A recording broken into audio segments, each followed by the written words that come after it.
दोस्तों आज हम लोग बात करने वाले हैं संविधान के भाग के बारे में। अक्सर ही बच्चे कह रहे थे कि सर राजनीतिक और सामाजिक मुद्दों पे तो आजकल आप वीडियो बना ही रहे हैं, कुछ ऐसी वीडियोस भी बनाइए जो हमारे एजुकेशनल के लिए काम के लिए भी हो। तो इसी संदर्भ में एक बहुत ही बेहतरीन टॉपिक जहां से अक्सर ही भाग से क्वेश्चन पूछे जाते हैं, चाहे वो इंडिविजुअल पूछे जाते हैं या फिर मैच कराने के लिए पूछे जाते हैं। और एक बार इस वीडियो को आप पूरा देख लेंगे, फिर जीवन में कभी भी संविधान के जो भाग है वो आपको नहीं भूलने वाले हैं और कभी भी यहां से क्वेश्चन आपका गलत नहीं होगा। तो एक बार पूरा वीडियो को ध्यान से देखिएगा। हमने इस संविधान के भाग को आपके समझने के अकॉर्डिंग 3 भागों में बांट रखा है, इसीलिए मैंने यहां पर आपको 3 स्लाइड दिखाया, 3 स्लाइड में बांट रखा है। जो यहां पर जितने इंपॉर्टेंट भाग पूछे जाते हैं कॉन्स्टिट्यूशन की, हमने उसी को लिया हुआ है। जैसे हमने एक हिस्से में यहां भाग 1 से लेकर, यहां पर भाग 1 से लेकर और यहां पर भाग 4A तक का एक हिस्सा लिया हुआ है। अब इसको समझने के लिए आपको क्या करना है, बहुत ही आसान है।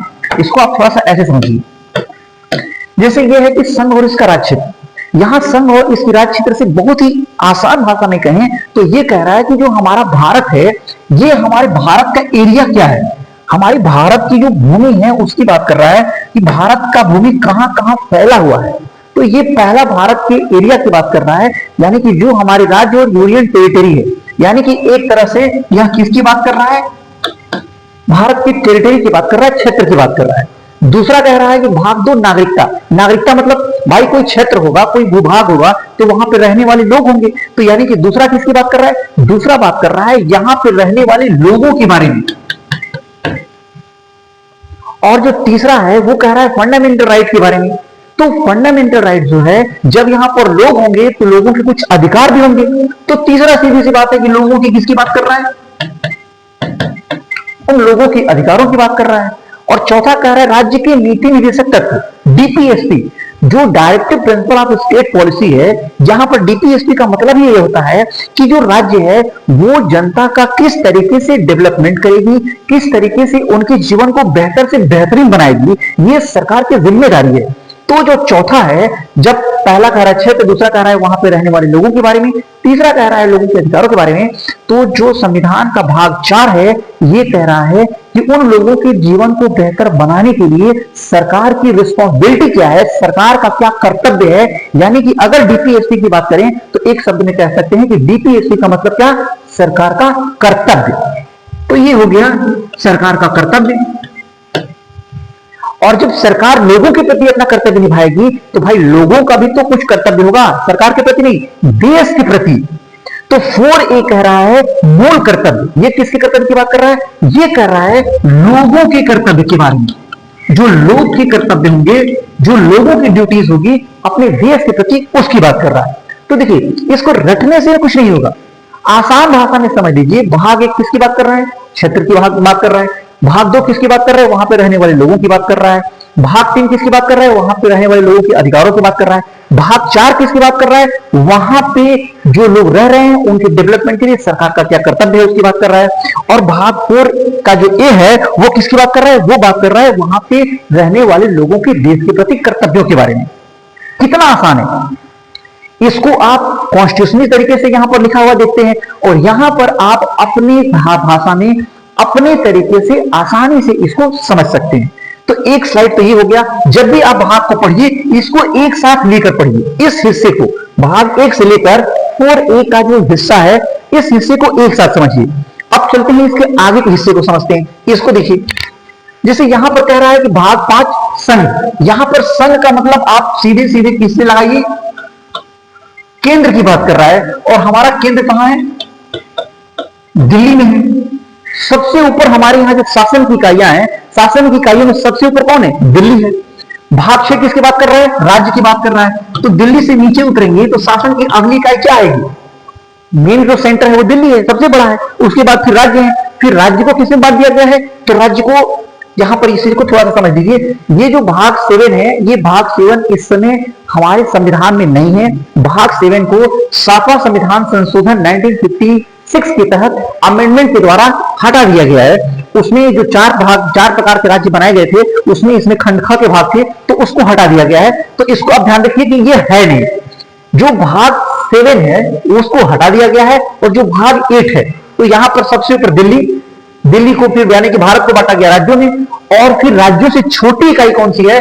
तो राज्यों से छोटी इकाई यूनियन टेरिटरी, केंद्र शासित प्रदेश। और फिर केंद्र शासित प्रदेश से और नीचे उतरेंगे तो यहां पर आपको भाग 9 दिख रहा है, पंचायत। यहां से नीचे आएंगे तो ये किसकी बात कर रहा है? ये पंचायतों की बात कर रहा है। इससे नीचे उतरेंगे तो किसकी बात कर रहा है? नगर पालिकाओं की बात कर रहा है। और सबसे नीचे सहकारी समितियों की बात कर रहा है। तो यहां पर आप अगर इसको संवैधानिक तरीके से ये जो यहां पे लिखा हुआ है इसको रटेंगे तो इसमें कंफ्यूजन हो सकता है। इस तरीके से चीजों को समझने का प्रयास करिए। सबसे ऊपर शासन की इकाई कौन सी है? दिल्ली है। उसके बाद छोटा सा कौन है? राज्य है। उसके नीचे कौन है? केंद्र शासित प्रदेश है। उसके नीचे कौन है? पंचायत है। उसके बाद नगर पालिका है। उसके बाद सहकारी समितियां हैं। जब आप इसको इस तरीके से देखेंगे ना तो ये समझना आपके लिए आसान होगा।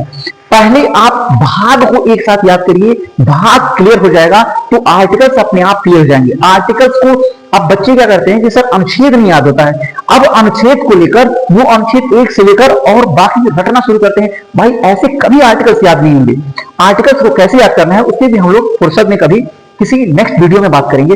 फिलहाल पहले आप इस चीज को समझिए कि जो ये वाला भाग का हिस्सा है ये आपको एक साथ याद रखना है। अभी हमने बताया कि भाग 1 से लेकर और 4A उसको एक साथ देखेंगे और भाग 5 से लेकर और यहां पर 9B जो दिया हुआ है इसको आप एक साथ देखेंगे। भाग 5 में संघ की बात कर रहा है, भाग 6 में राज्य की बात कर रहा है, भाग 7 को हटा दिया गया है, भाग 8 यूनियन टेरिटरी केंद्र शासित प्रदेश की बात कर रहा है, भाग 9 पंचायतों की बात कर रहा है, भाग 9A नगर पालिकाओं की बात कर रहा है और 9B सहकारी समितियों की बात कर रहा है। यहां से जब आप इसको देखेंगे तो ऊपर से नीचे की तरफ केवल उतरते चले जाना है। दिल्ली से राज्य में आइए, राज्य से केंद्र शासित प्रदेश में आइए, केंद्र शासित प्रदेश से पंचायत में आइए, पंचायत से नगर पालिका में, नगर पालिका से सहकारी समिति में। ये कितना आसान है। तो मुझे उम्मीद है कि ये वाला हिस्सा अभी आपको आसानी से क्लियर हो गया होगा, इसमें कोई दिक्कत नहीं। अब आते हैं यहां पर, ये वाले में मैंने सारे भाग को नहीं लिए, जो 2-4-5 हैं उनको मैंने छोड़ दिया है। यहां से जो मैंने लिया हुआ है जो अक्सर ही एग्जाम में पूछे गए हैं, पूछी जाती है, उन्हीं भाग को लिया हुआ है। अब देखिए यहां पर एक क्रम से इस तरह से आपको कैसे याद रखना है, इसको याद करने का आसान तरीका। सबसे ज्यादा हमारे यहां अगर देखा जाए तो चर्चा में इंदिरा जी ने इमरजेंसी लगाया था। हमेशा इमरजेंसी को लेकर चर्चा रहती है, तो सीधे सीधे हम सबसे पहले थोड़ा सा चर्चा कर लेते हैं किसकी? आपातकाल की। हमेशा चर्चा में रहता है आपातकाल आपातकाल आपातकाल। तो सिंपली आपको याद रखना है कि जब भी हम इमरजेंसी की बात करेंगे, आपातकाल की बात करेंगे, तो इमरजेंसी किसमें है? वो 18 में है। और यहां पर मैं आपको एक चीज और बता दूं, सारी मैंने रोमन में क्यों लिखा हुआ है, नंबरिंग में क्यों नहीं लिखा हुआ है? रोमन में ये नंबर इसलिए लिखा हुआ है कि जब भी एग्जाम में क्वेश्चन आते हैं तो एग्जाम में क्वेश्चन हमेशा रोमन में ही पूछे जाते हैं, कभी भी ऐसे 1 2 3 करके नंबर नहीं आते। तो इसीलिए आपको कम से कम भाग, संविधान के भाग के सवाल को सही करने के लिए 1 से लेकर 10 के बीच 20 के बीच रोमन अंक कम से कम आना चाहिए। तो यहां पर जो भाग 18 है, भाग 18 है, इसमें इमरजेंसी आपातकाल की बात की गई। उसके बाद अक्सर ये संविधान संशोधन को लेकर डिबेट होता रहता है, चर्चा होता रहता है कि संविधान में ऐसा संशोधन कर दिया गया, संविधान में वैसा संशोधन कर दिया, बीजेपी संविधान बदलना चाहती है, मोदी जी संविधान बदलना चाहते हैं, ये अक्सर ही आप सुनते रहते हैं। तो भाई दिमाग में क्लिक करेगा ना कि ये संविधान में जो संशोधन की व्यवस्था है ये संविधान के किस भाग का हिस्सा है? तो संविधान में कॉन्स्टिट्यूशन अमेंडमेंट की जो बात आती है ये भाग 20 का हिस्सा है। ये संविधान का संशोधन वाला जो हिस्सा है ये संविधान के भाग 20 में है। तो इसको नहीं रखना है, दिमाग में ऐसे बिठाना है कि जब इमरजेंसी की बात आएगी, आपातकाल की बात आएगी तो वो भाग 18 में है, और जब संविधान संशोधन हो रहा है, संविधान संशोधन की बात आएगी तो वो किसमें? वो भाग 20 में। क्लियर? अब देखिए हमारे यहाँ जो निर्वाचन आयोग है, इलेक्शन कमीशन है, वो तो बेचारा एकदम में मुन्नी से भी ज्यादा बदनाम हो गया है। इलेक्शन कमीशन को तो भाई लोग छोड़ते ही नहीं है। दिन भर सुबह से शाम 365 दिन अगर सबसे ज्यादा कोई चर्चा में रहता है तो भारत का चुनाव आयोग चर्चा में रहता है। तो दिमाग में एक सवाल आएगा ना भाई, इलेक्शन निर्वाचन का मामला किस भाग से संबंधित है संविधान में? तो बड़ी आसानी से जब आप निर्वाचन दिमाग में जब भी आए तो इसका संबंध किससे है? भाग 15 से, भाग 15 से है निर्वाचन। अब यहां पर वहीं पर देखिए लिखा हुआ है संघ और राज्यों के अधीन सेवाएं।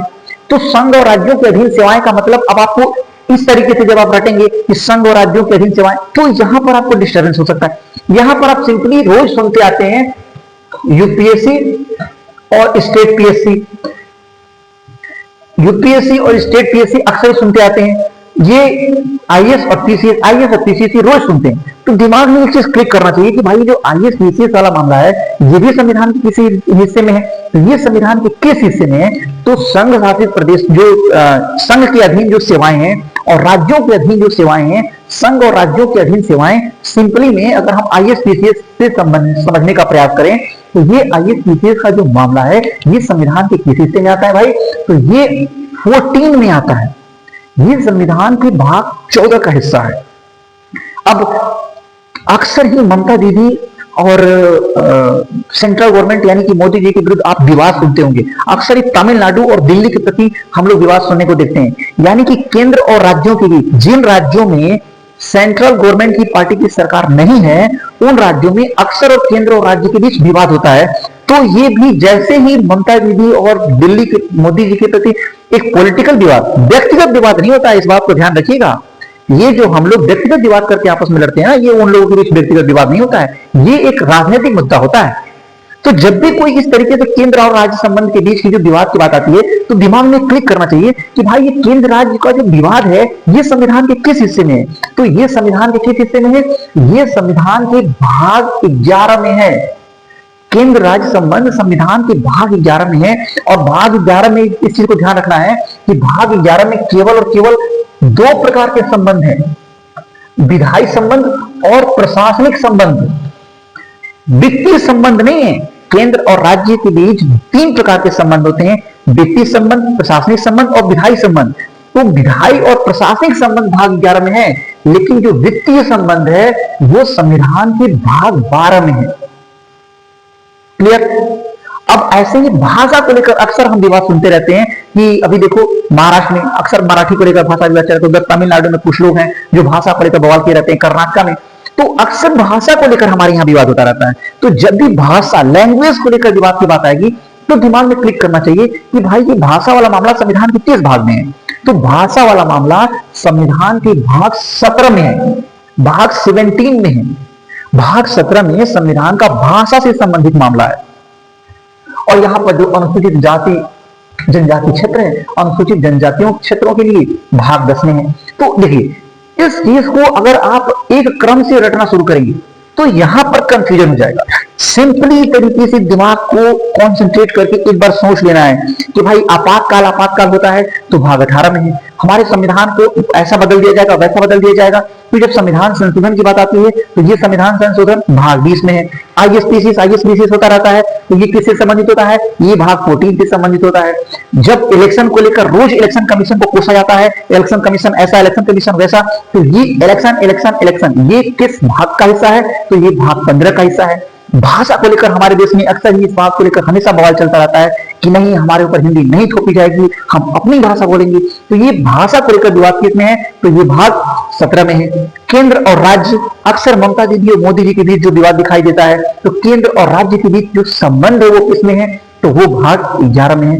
तो इस तरीके से मुझे लगता है कि जब आप केवल इतने को अगर आप बांट कर एक बार यहां से लेकर यहां तक का एक साथ, ये वाला हिस्सा यहां से लेकर यहां तक को एक साथ पढ़ेंगे और इसके बाद इस चीज को जैसा मैंने बताया उस हिसाब से एक बार इसको आप समझने का प्रयास करेंगे, फिर दोबारा कभी अगर यहां से क्वेश्चन गलत हो जाए तो हमको बताइएगा। बाकी आपको वीडियो कैसा लगा आप जरूर बताइएगा, और अगर आपने चैनल को सब्सक्राइब नहीं किया है जरूर सब्सक्राइब करिएगा। ऐसे कुछ आपकी जानकारी के लिए जो चीजें हैं वो मैं अक्सर अब लाता रहूंगा। ओके, मिलते हैं नए विषय के साथ। जय हिंद।